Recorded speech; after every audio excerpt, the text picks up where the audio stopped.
准备在国内开一家跨境电商公司。今天和大家分享两个喜悦啊。首先第一个就是，我间接的变成了公司的宣传大使。就是，如果说大家是从事计算机行业的，然后有3年的开发经验啊，优先这种 Java 开发，因为用的人比较多嘛啊。如果有3年以上的开发经验，加上有日语 N2。国内如果是本科的话可以联系我。如果大家在国内或者是说在日本找工作感觉比较困难想要来日本这边工作的话我可以帮大家去进行一个类推，然后到时候推给我们老板。在这里强调一下，就是我是没有收公司的钱去做这件事情的。首先，我个人觉得，这是一件共赢的一件事公司如果变得更好的话，对于我个人而言也是有好处没有坏处的。所以说，我当时就跟老板开玩笑，我说，有很多人可能会咨询我什么乱七八糟的如果说有一些优秀的人，我们能不能给他招进来然后公司老板就说当然可以他就跟我说了一些他的一些要求嘛。我们公司老板和其他人他可能不太一样的一点就是，老板比较注重国内的学历，他比较在意人的一个学习能力如果说你是在日本这边的一个大学或者是说专门学校啥的，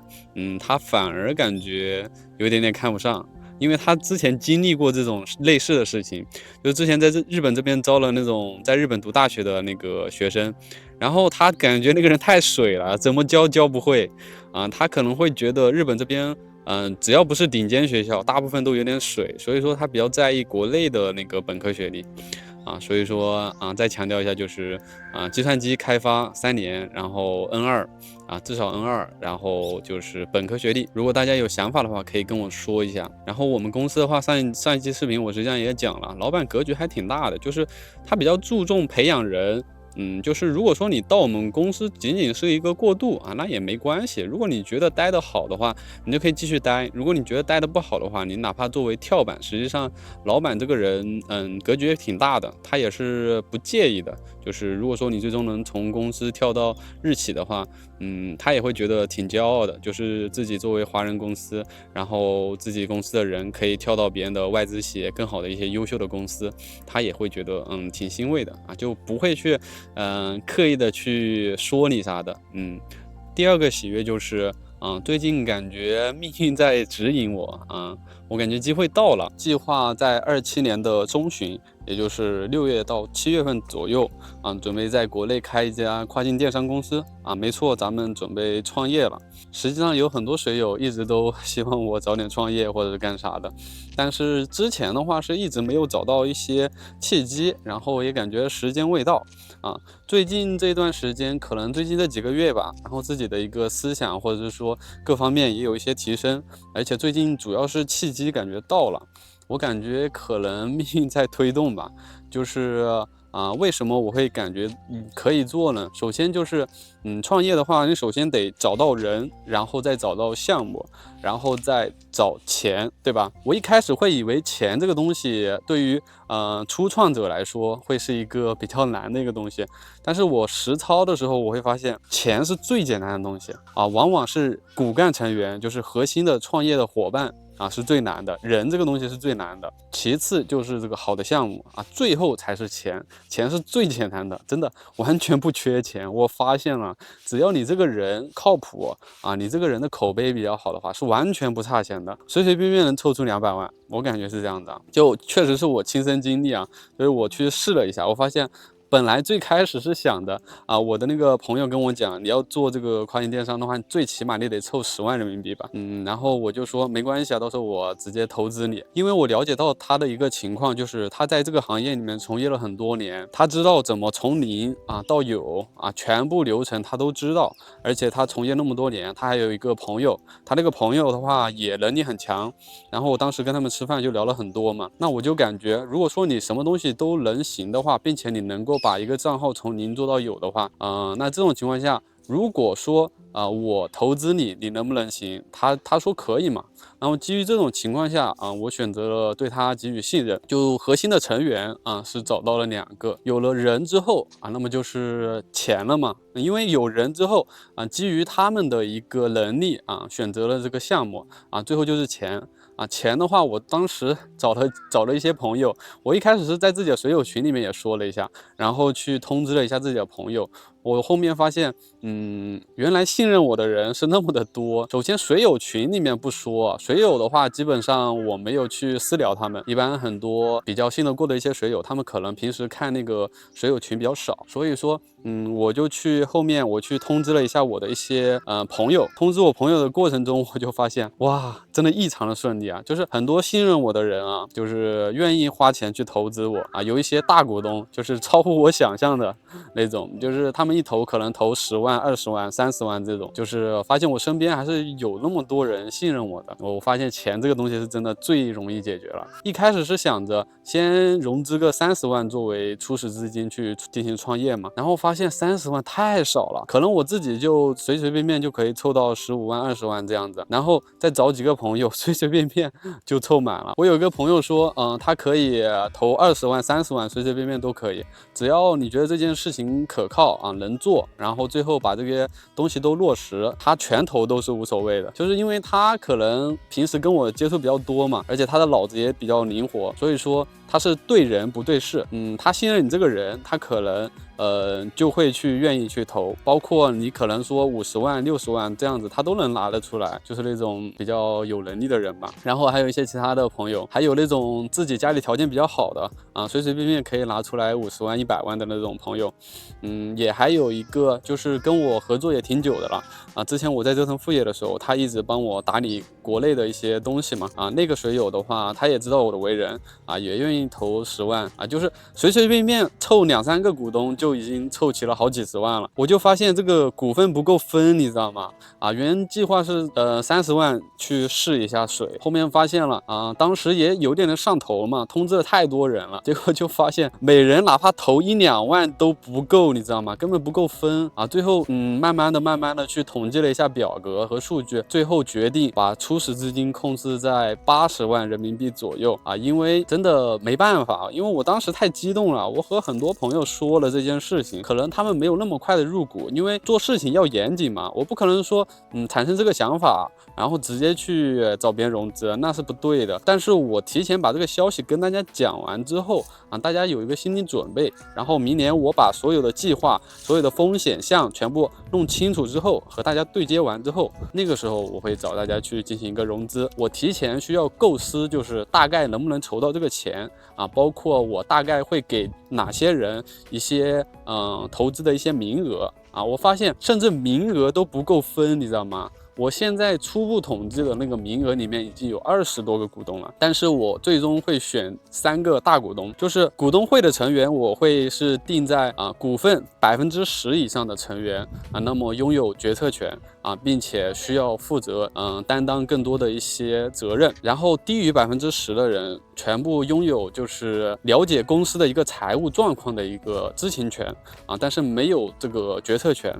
这样子我是这么计划的。然后我选了3个大股东包括我自己当然我本人肯定是需要承担更大的一个风险和责任的。我对自己的要求是至少出资公司的30%的一个资金，就最起码得投资24万人民币左右吧。实际上对于我来说也是有压力的，但是我跟大家说了，我这个人可能得到很多人的信任嘛包括家里人也是一样的，就是我可能没办法拿出那么多钱，但是我家里人全部会支持我，包括我父亲、母亲还有我哥哥，只要我提到这件事情，他们首先就是先答应，然后再去问你细节可能我这个人就是运气比较好吧，就是做事情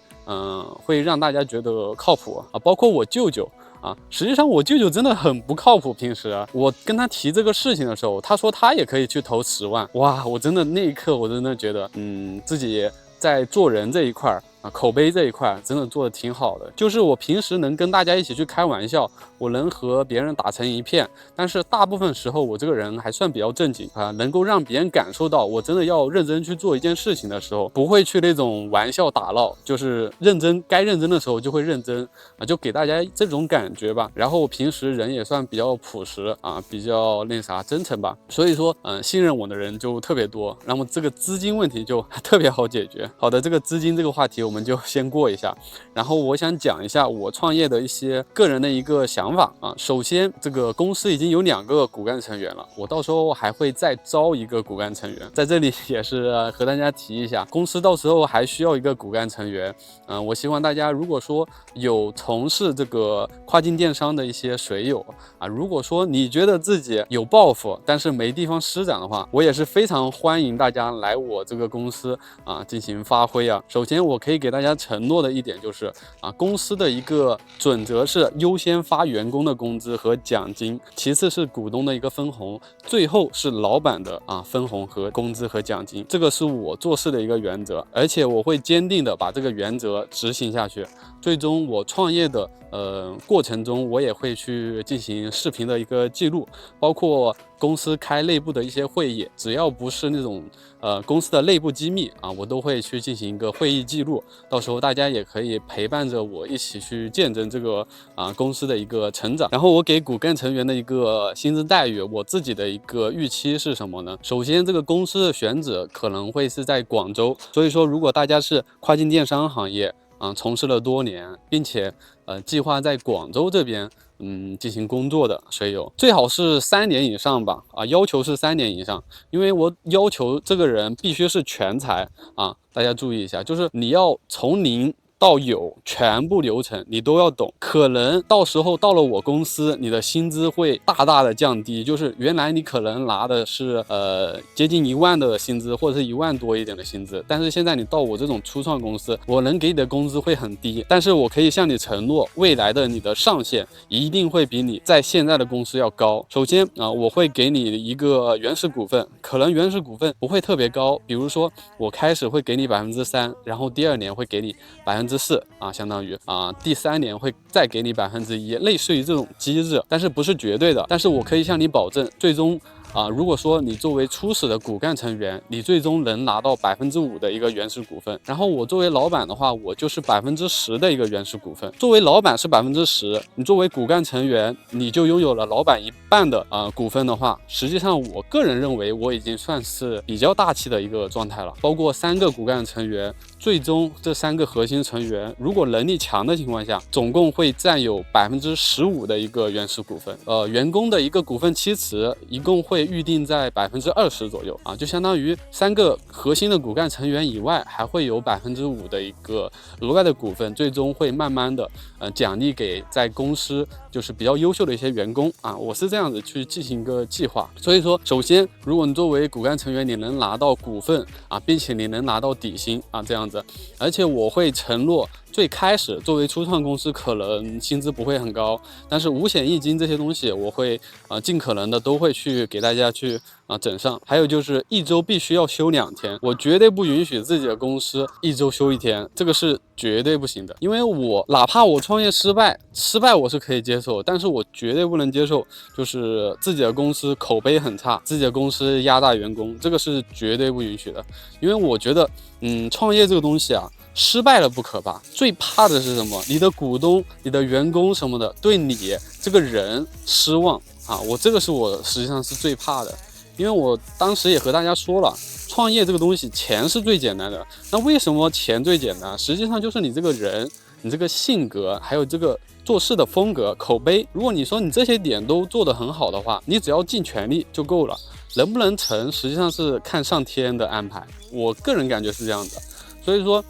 你像这些员工的一些基本福利还有这些东西，我都会给大家进行一个保障。然后经过我自己的一些经验和感悟来看，我个人会比较倾向于前3年给员工涨薪会涨得高一点点，后面几年可能就会慢慢的趋向于每年涨少一点我是这么一个想法。如果说你在公司干，比如说我举个例子开始进来的时候薪资是4000或者说4500这样子甚至低一点的可能是3000，但是如果说你干得好，你能做事的话可能1年会给你涨1000，或者是说涨1500甚至是如果你是公司的骨干的话，如果公司盈利比较好的情况下，可能1年给你涨2000也说不定。然后就是前3年可能是每年涨1000，或者说1500、2000这样的但是后面几年可能会趋向于1年可能就涨500或者是说几百类似于这种情况下，最终你的薪资会趋向于就是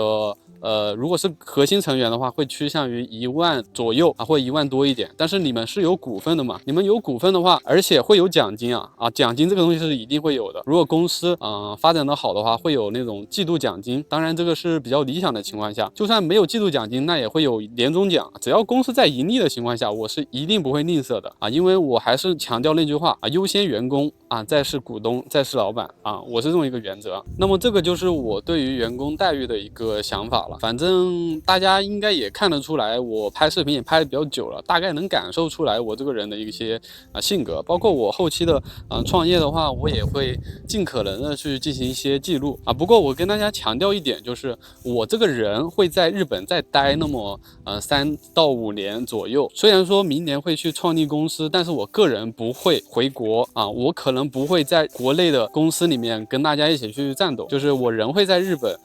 继续待3到5年我可能平时会以工作为主我是一个程序员，我的主业还是计算机，我需要把自己本职的工作做好的基础上有额外的时间我会去全部用来打理公司。大家也不用去担心我会和大家一起去变兵作战的，就是我在下班的时候我会去忙公司的一些事情，还有我在周末的时候我也会去忙一些公司的事情。平时上班的话，我肯定是以自己的本职工作为主，到时候我可能会是人生中最辛苦的那么2年吧，我感觉应该是这样的。但是没关系因为自己给自己打工这种感觉，我是挺享受这种感觉的。到时候我要学习的东西会非常多因为你要运营好一家公司的话，你可能各方面都需要懂，只有一些核心成员懂这些工作上的一些事情是肯定不行的。到时候我需要和大家一起去学习把整个流程给它搞通，包括在创业之前，我也会去花时间精力去了解这些东西。然后我计划初始的话，公司只需要3个人就够了，就3个核心骨干成员就够了。初创公司的话，最切记的就是盲目的扩张，盲目的自信。所以说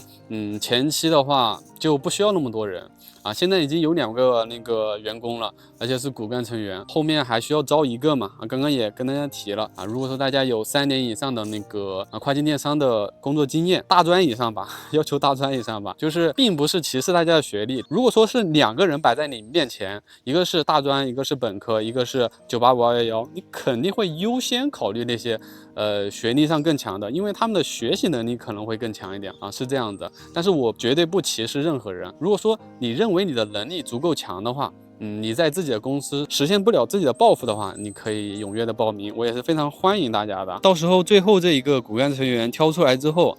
可能我会回国一起吃个饭，然后线下去聊一聊深入的去了解。因为选人这个东西一定要慎重，就是尤其是这种核心成员因为这个核心成员我会给他的权力会比较大，因为我这个人比较随和吧，就可能善良会导致我失败，但是善良和真诚也可以促使你成功只是说你需要把控这个度，对吧？所以说在识人这一块可能需要花很多精力吧，到时候。但是大家如果说想要来公司，最后跟我沟通之后我没有录取你，大家也不要去失望，因为未来公司如果经营的比较好的情况下，肯定会进行扩招的未来还有非常多的岗位会缺人，到时候也是非常欢迎大家那些优秀的人才来公司进行就职。还有就是我这是第1次创业，然后这个可能会作为初创公司，但是未来肯定还会有一些其他的想法，未来肯定会有一些其他的产业去进行一个拓展，到时候也肯定会需要一些优秀的人才。然后我的做事的准则还是老样子，一定会尽全力的去首先保证口碑，还有就是优待员工这2点。我希望未来和其他的一些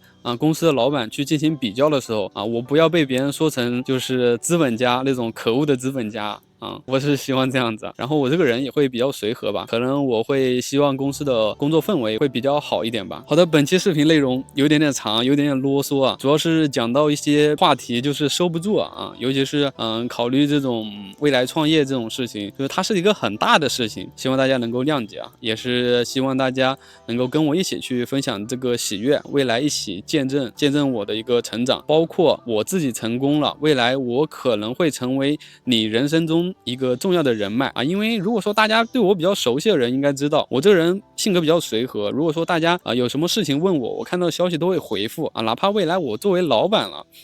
我可能有时间精力的情况下，我仍然会保持这个初心。好的，我们下期视频再见，拜拜。